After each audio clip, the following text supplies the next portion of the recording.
भूर्भुवः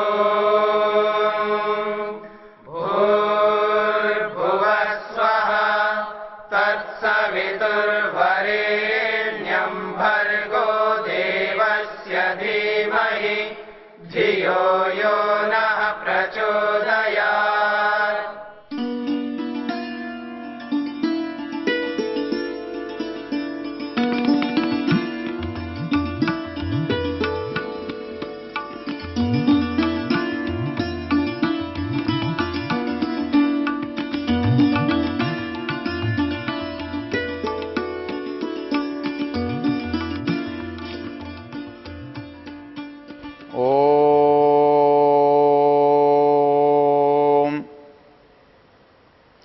मनुष्य के पास जो साधन हैं, मनुष्य के पास जो धन है, मनुष्य के पास जो बुद्धि है, विवेक है, उनका उपयोग तो उसे करना होता है, लेकिन वो उनका सदुपयोग करे तो हर एक का सदुपयोग करना ही मनुष्यता है। उसका सबसे अच्छा उपयोग करना ही देवत्व है। साहित्य में एक पंक्ति आती है कि जो मनुष्य है वो अपनी वस्तुओं का कैसे उपयोग करता है। वो पंक्ति है, विद्या विवादाय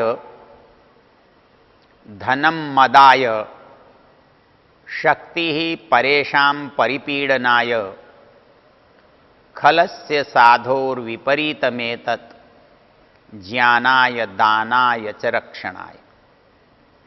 कहता है इस संसार में दो तरह के लोग हैं, कुछ जिनको सज्जन कहते हैं, जिनको साधु कहते हैं, जिनको अच्छा कहते हैं, एक वो लोग हैं, और एक जिनको संस्कृत भाषा में खल कहा गया है, दुष्ट। कहता है कि साधन दोनों के पास हो सकते हैं, कि धन भी दोनों के पास हो सकता है, ज्ञान भी दोनों के पास हो सकता है, बल भी हो सकता है, लेकिन दोनों के उपयोग करने का तरीका जो है, प्रकार जो है, वो अलग अलग होता है। कहता है जो दुष्ट व्यक्ति होता है वो अपनी चीजों का उपयोग कैसे करता है। वो कहता है विद्या विवादाय, उसके पास जो जानकारी है उसका वो दुरुपयोग करता है, विवाद करता है, वितंडा करता है, दूसरों को भ्रमित करता है, बरगलाता है, मार्ग भ्रष्ट करने में उसका उपयोग करता है।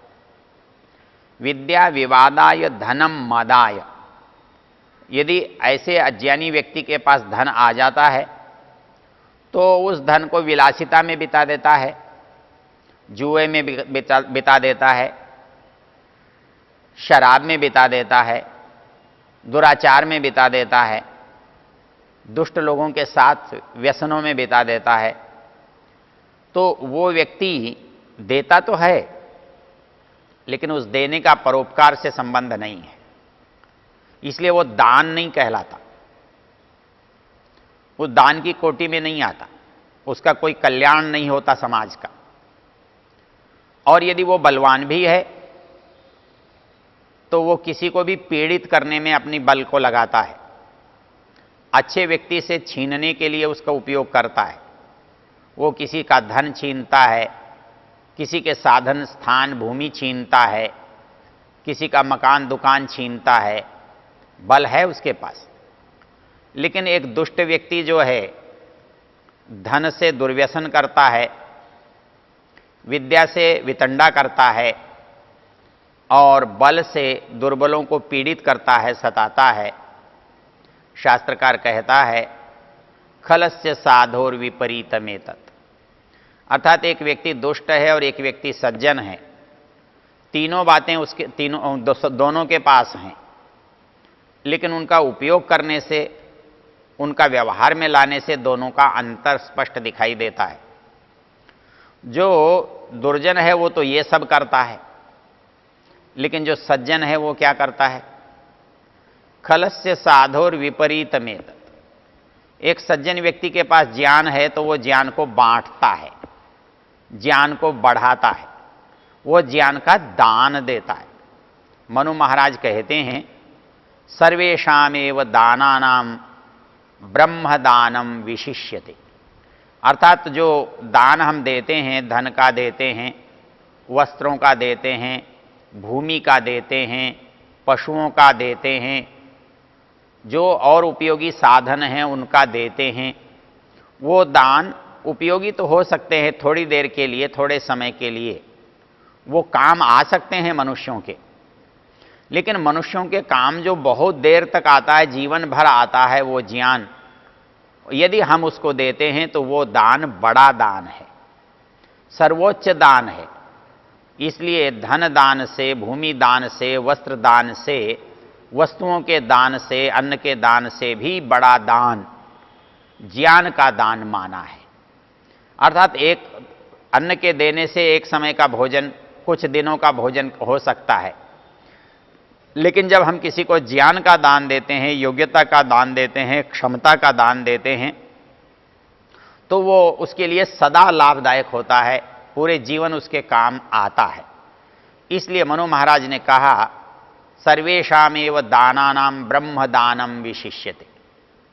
जो ब्रह्मदान, ज्ञान दान है, वो सबसे बड़ा दान है। तो हम जो दान करने की हमारी प्रवृत्ति है, वो हमारे अंदर दूसरों का कल्याण करने के लिए है। कहते हैं ज्ञानाय। और धन किसके लिए होता है? उसके लिए तो मदाय होता है, व्यसनों के लिए होता है, शराब के लिए होता है, जुए के लिए होता है। और यहां दानाय, सत्कार्यों में, सत्कर्मों में पुरुषार्थ, सत्पुरुषों के लाभ के लिए होता है। हम बहुत बड़े बड़े साधन बनाते हैं, औषधालय बनाते हैं, गुरुकुल बनाते हैं, बहुत सारे आश्रयों के स्थल बनाते हैं, वो सब समाज में दान से बनते हैं। जो ऐसे काम हैं जो सर्वोपयोगी हैं, समाज में जो परिस्थितियों से विवश हैं उनके काम में आते हैं। आज की परंपरा होटलों की परंपरा है, पुरानी परंपरा विश्राम स्थल की परंपरा है, धर्मशाला की परंपरा है। वहां उद्देश्य धन कमाना नहीं होता है, बल्कि किसी की जो कठिनाई है, किसी की जो मुसीबत है, उसमें उसकी सहायता करना होता है। तो इसलिए हमारे यहाँ दान से जो सामाजिक काम हैं उनका निर्वाह किया जाता है, उनको संपन्न किया जाता है। तो धनम दानाय, उसके पास धन था मदाय, मद के लिए, व्यसनों के लिए, उड़ाने के लिए, होटल के लिए, और इसके लिए है परोपकार के लिए, किसी की पीड़ा हरने के लिए, किसी को ज्ञानवान बनाने के लिए, किसी को गर्मी सर्दी से बचाने के लिए। क्योंकि समाज में जो व्यक्ति हैं वो बहुत ऐसे हैं जिनके पास साधनों की कमी होती है, और इस स्थिति में जो हमारी मनस्थिति है, वो दूसरे का जब हम भाव देखते हैं, दूसरे की आवश्यकता का अनुभव करते हैं, तो हमारा दान का मूल्य और महत्व बढ़ जाता है। हमारे एक मित्र कोटा में अधिकारी थे, कहने लगे कि सर्दियों के समय में हमारे लोगों के मन में एक विचार आया कि रात को बहुत लोग सड़कों के किनारे पर सोते हैं, पैदल पथ पर सोते हैं, उनके पास वस्त्र भी नहीं होते, घर होने का प्रश्न ही नहीं होता, तो ऐसे लोगों को कैसे सहायता की जाए। लोगों ने कहा, जी वैसे आप बुलाकर दोगे तो भीड़ इतनी आ जाएगी कि आप दे ही नहीं पाओगे, तो पात्रता की पहचान कैसे हो। तो इसके लिए उन लोगों ने बैठकर किसी ने सुझाव दिया, इसका तो एक ही उपाय है कि जब रात को लोग सो रहे हों तो हम निरीक्षण कर लें और जिसे लगा कि इसे आवश्यकता है उसको दे दें। यह विचार सबको ठीक लगा, जमा। तो वो कहने लगे कि हमने गाड़ियों में कंबल भरे और सड़कों पर निकल गए, और जो जो बिना कपड़े वाला था, सिकुड़ा हुआ पड़ा था, सर्दी से पीड़ित था, उसके ऊपर कंबल डालते चले गए। कहने लगे कि एक जगह पर एक व्यक्ति एक चादर हल्की सी ओढ़कर लेटा हुआ था, रात को बहुत तीव्र सर्दी पड़ रही थी, उस पीड़ित व्यक्ति ने भी एक अद्भुत बात कही, और वो बात ये कही कि देखिए, मुझे कंबल देने के बजाय सामने गली में एक व्यक्ति सो रहा है, आप उसे कंबल दे दें, क्योंकि मेरे पास चादर है और उसके पास चादर नहीं है। तो मेरा काम तो मैं चादर से चला लूंगा, लेकिन उसके पास ये भी नहीं है, तो वो सर्दी से ज़्यादा दुखी होगा, ज़्यादा पीड़ित होगा। वो कहने लगे कि ये जो चिंतन है, जो विचार है, ये दान का मूल है। अर्थात जब मैं किसी के कष्ट को, दुखों को, पीड़ाओं को, अभावों को अनुभव करने लगता हूं, मेरी समझ में आने लगता है, तो मैं उसके लिए अपने आप को तैयार करता हूं। और उस तैयार करने में जो समाज में और लोग तैयार हैं, जो इस काम को करने के लिए आगे बढ़ रहे हैं, उनके साथ मैं सहयोग करता हूं। जो बालक धन के कारण, पुस्तकों के अभाव के कारण, कपड़ों के कारण पढ़ नहीं पाते हैं, उनको पढ़ाने के लिए कोई भेजता है, कोई शुल्क देता है। यदि कोई ये समझता है कि यहाँ आने वालों को सुविधा हो जाए, तो कोई जल की व्यवस्था करता है, कोई आवास की व्यवस्था करता है, कोई गर्मी आने पर छाता, जूता, इनकी व्यवस्था करता है, सर्दी आने पर टेंट, तंबू, कंबल, इनकी व्यवस्था करता है, अकाल पड़ने पर भोजन का, अन्न का प्रबंध करता है। और जब दान का भाव विस्तृत होता है तो हम मनुष्यों से भी आगे जाते हैं। एक संत हुआ करते थे अजमेर में। जब राजस्थान में 3 साल अकाल पड़ा तो उन्होंने मनुष्यों की व्यवस्था तो की ही, उन्होंने जंगलों में रहने वाले पशु पक्षियों के पानी की व्यवस्था का भी प्रयास किया। उन्होंने जंगलों में मिस्त्रियों को भेजकर हौज बनवाए और बड़े बड़े टैंकर भेजकर उनको पानी से भरा।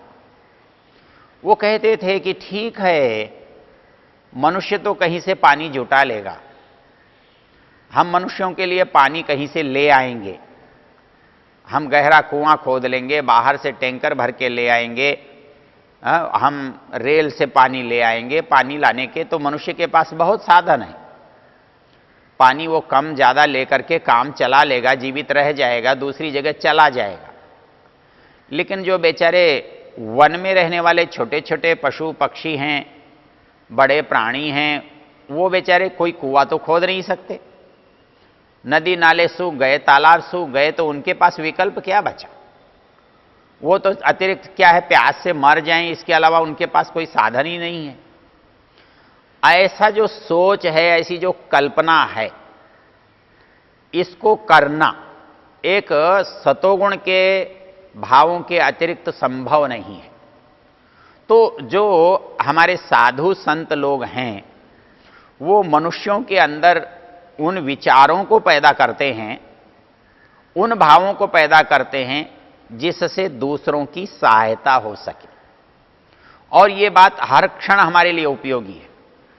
आज हर जगह साधन तो हमें मिल रहे हैं, लेकिन वो साधनों के पीछे दान नहीं है, वो व्यापार है। दान का संबंध आवश्यकता से होता है, मूल्य से नहीं होता है।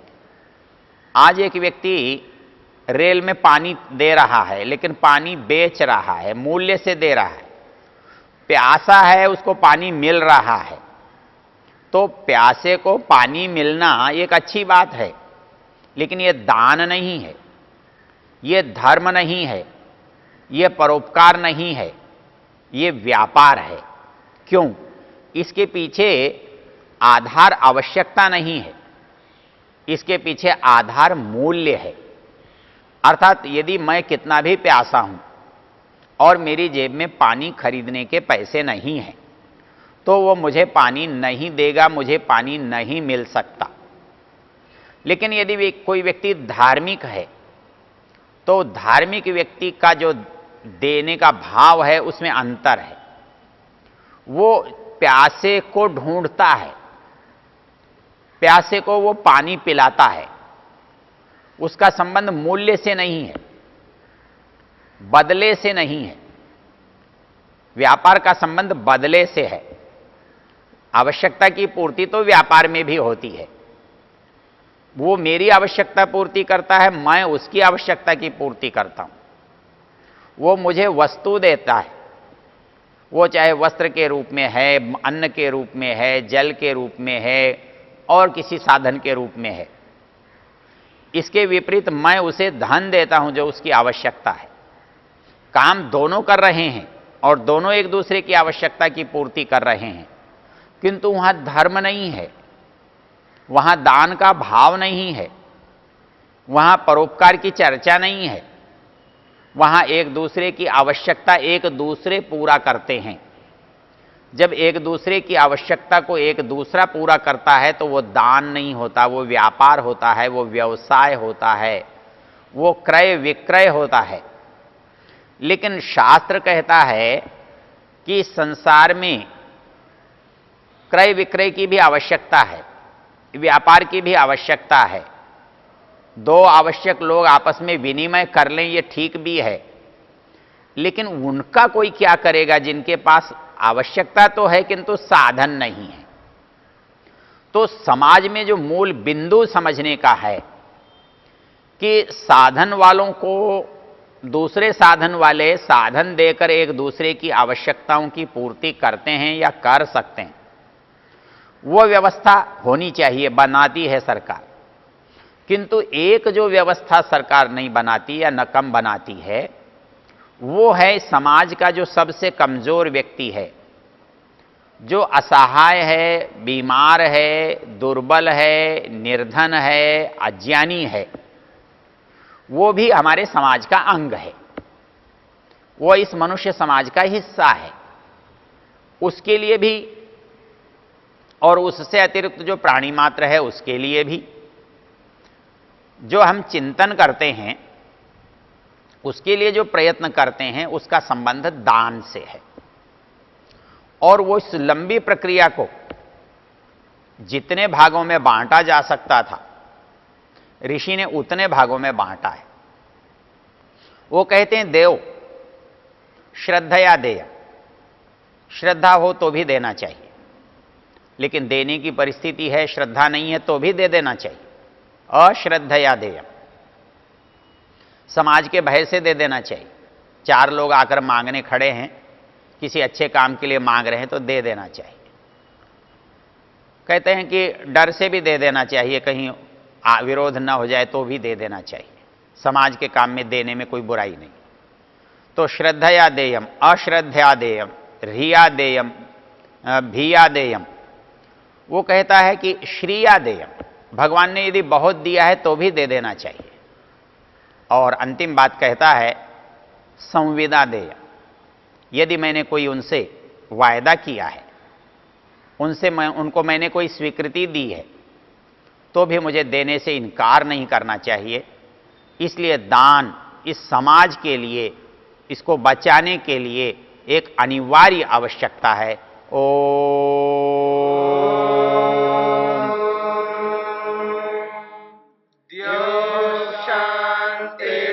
शांतिरंतरिक्षं शांति पृथिवी शांतिरापः शांतिरोषधयः शांतिः वनस्पतयः शांतिर्विश्वे देवा शांतिर्ब्रह्म शांति सर्वं शांति शांतिरेव शांति शांति।